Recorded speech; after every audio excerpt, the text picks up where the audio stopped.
So yesterday we got a huge amount of information from Cam Higby as he was in Minnesota and got access to the signal chats the rioters are using to track and obstruct ICE.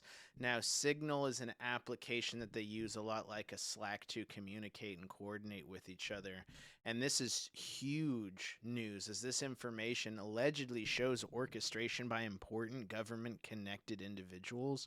People like Amanda Keeler, who was a protest organizer and campaign strategist for Tim Walz, Anita Smithson, who's running for Minnesota State Senate, Minnesota Representative Brad Tabke, Orrin Chowdhury, who represents Ward 12, and David Snyder, who's running for Congress.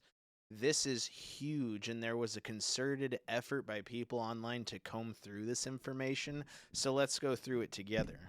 So here's what Cam Higby posted yesterday. Minneapolis Signal infiltrated. I have infiltrated organizational signal groups all around Minneapolis with the sole intention of tracking down federal agents and impeding, assaulting, and obstructing them. Each area of the city has a signal. Let's start with a screen recording of all the members of the South Side group to start. So, what I was just talking about with like the government connected people and whatnot, that was just from this Southside group, so we actually might find a whole lot more. So here's the next post. I've been undercover inside the group for days. You'll notice emojis next to these people's names. Here's a key for what those emojis mean. Now, here he's highlighted the ones he found most important. So you got mobile patrol, dispatch, and license plate checker. If you go back to the original post and you see all of these names here, you'll see the emojis next to some of those names. And that's what they're in reference to, is what their position is. Now, mobile patrols spend their entire shift searching for suspicious vehicles. When they find one, they send it to a group so that plate checkers, right, can compare with their database and see if it's a known federal vehicle or if the patrol can make the confirmation so that the database can be updated. Dispatch runs a maxed out call all day telling protesters where ICE has been spotted and how they can best be impeded. Next post.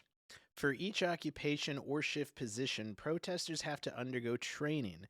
It's unclear what the training entails other than numerous slides of instruction. I've seen it mentioned repeatedly, but who's paying for all this? Now, here's the funny thing. If we click on this image where Anita, codename Bloom, posts about patrol training tonight, 8 p.m., and then some instructions on it, well, her picture right here, which is Anita, codename Bloom, this is Anita Smithson, who's running for state senate. And we know that not only because, well, her name in the photo, but that's her stock Facebook photo that she uses on her Facebook page. So that's the IQ of the people that we're dealing with. Each chat for a specific part of each day has smaller districts broken up within it called patrol zones, which guide ICE chasers on where they should be in position. And then if we click on this, it was posted by Anita Smithson, and it shows the city broken up into different zones, and then those people who are, sent to a zone, they just patrol that zone. A new group chat for each zone is made each day. The chats are dated and then deleted at the end of each day. This is likely to avoid detection, record keeping, and consequences. The group chats hit maximum capacity, 1,000 people allowed by Signal, and people who are not chasing federal agents are asked to leave to create room for those who are. So the dispatch calls also reach maximum capacity constantly. And then down here, screenshot where it says leave and delete the chats. All right, so here's where things get really interesting. Here's an admin list for several chats. These generally consist of code names. Now, if we click on it, we get a bunch of code names, but then we get Anita Smithson, who's the dispatch, and we get Amanda Keeler, who's the organizer. Now, Amanda Keeler was a protest coordinator and campaign strategist for Tim Walz. Right now, someone on Twitter called Courage is a Habit took this information and then some other information from this and actually connected this to the Minnesota government.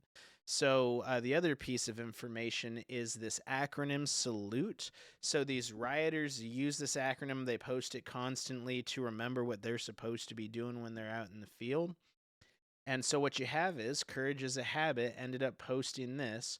Screenshot 1, we found this write-up on Amanda Keeler's LinkedIn. So this right here is Amanda Keeler talking about how horrible these raids are and they need immigration defense. Yeah.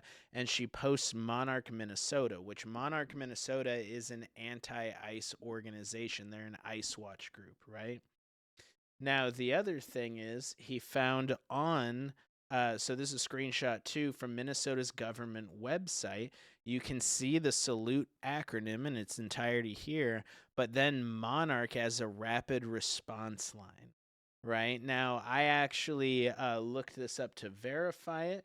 So if you go to monarchminnesota.org, then you have the exact same number here. So now you have the Minnesota government tied to an organization promoted by Amanda Keeler, who's running essentially like, coordinating a lot of these anti-ICE efforts. Now, on this page from Monarca, if you look at resources, you can print out a bunch of anti-ICE signage. If you go to training, they say be an upstander, sign up for a training, whatever that means. And then they have a whole bunch of different training times they can go to. And then if you go to artwork, of course, you can see this artwork with a person wearing the hat, legal observer, because that's the talking point. That's what these people are saying is, oh, we're just legal observers. We're just protecting our neighbors. But this is a straight up coordinated organization to obstruct and fight against ICE. Now, when it comes to City Council member Orrin Chowdhury, she's listed in the chat by name.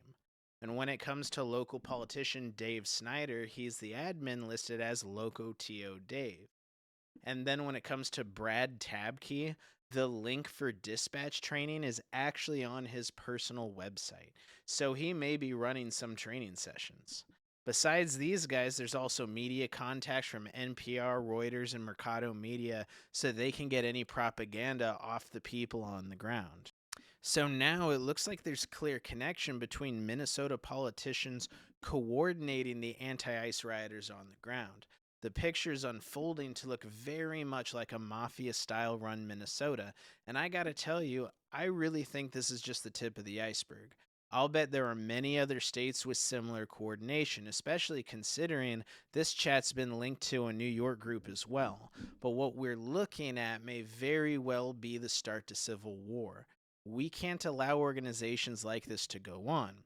Now, there should be more on this coming out, so I'm going to do my best to keep you up to date in decent time.